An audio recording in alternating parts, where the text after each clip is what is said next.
નમસ્કાર મિત્રો, ગુજરાત સમાચાર ટીવીમાં તમારું સ્વાગત છે। દેશ અને દુનિયાના તમામ સમાચારો જાણીએ એ પહેલા ચેનલમાં નવા હોય તો ચેનલને સબસ્ક્રાઇબ અને વિડીયોને લાઇક કરી દેજો।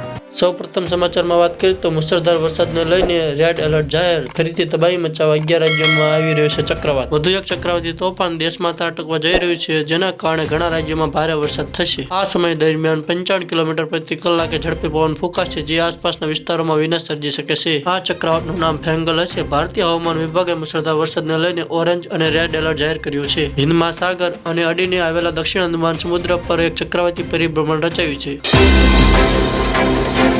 ત્યારબાદ સમાચારમાં આગળ જાણીએ તો KYC ની કમાલ। દેશભરમાંથી 5 કરોડથી વધુ રેશન કાર્ડો રદ થશે। જો તમે પણ રાશન કાર્ડમાં દર મહિને સરકારની સસ્તી અથવા મફત રાશનની યોજનાનો લાભ લઈ રહ્યા છો તો આ સમાચાર તમારા માટે મહત્વના છે। કેન્દ્ર સરકારે મોટી કાર્યવાહી કરતા દેશભરમાંથી 5.8 નકલી રેશન કાર્ડો રદ કરવામાં આવ્યા છે। ત્યારબાદ સમાચારમાં આગળ જાણીએ તો 2025ની તારીખ થઈ ગઈ જાહેર। જાણો ક્યાં રમાશે પ્રથમ મેચ। આ દિવસોમાં ચાહકોના હોઠ પર IPL 2025 અને મેગા ઓક્શનના નામ જ છે। રિપોર્ટ અનુસાર આવતા વર્ષે યોજાનારી આ લીગની તારીખ જાહેર કરવામાં આવી છે। આવતા વર્ષે આ ટુર્નામેન્ટ 14 માર્ચથી 25 મે સુધી રમાશે।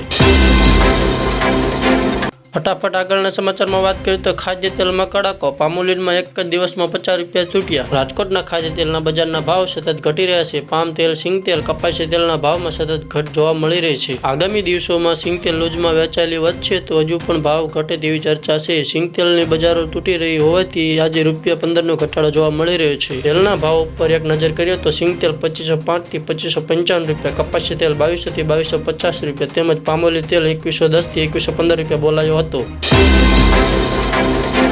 ત્યારબાદ સમાચારમાં આગળ જાણીએ તો ગુજરાતના શિક્ષણ મંત્રીએ આપી દીધી કડક સૂચના। સ્કૂલોની મનમાની હવે ઠંડીમાં નહીં ચાલે। શિયાળાની ઋતુના પ્રારંભ સાથે બાળકોના આરોગ્યને લઈને રાજ્ય શિક્ષણ મંત્રાલય દ્વારા મહત્વની સૂચના આપવામાં આવી છે। રાજ્ય શિક્ષણ મંત્રી પ્રફુલભાઈ પાનસેરિયાએ સ્પષ્ટ કર્યું છે કે કોઈ પણ ખાનગી શાળા બાળકો પર ચોક્કસ રંગના અથવા નિર્ધારિત સ્વેટર પહેરવા માટે દબાણ કરી શકશે નહીં। શિક્ષણ મંત્રીએ જણાવ્યું કે રાજ્ય સરકાર વાલીઓ અને બાળકોના હિત માટે હંમેશા પ્રતિબદ્ધ છે।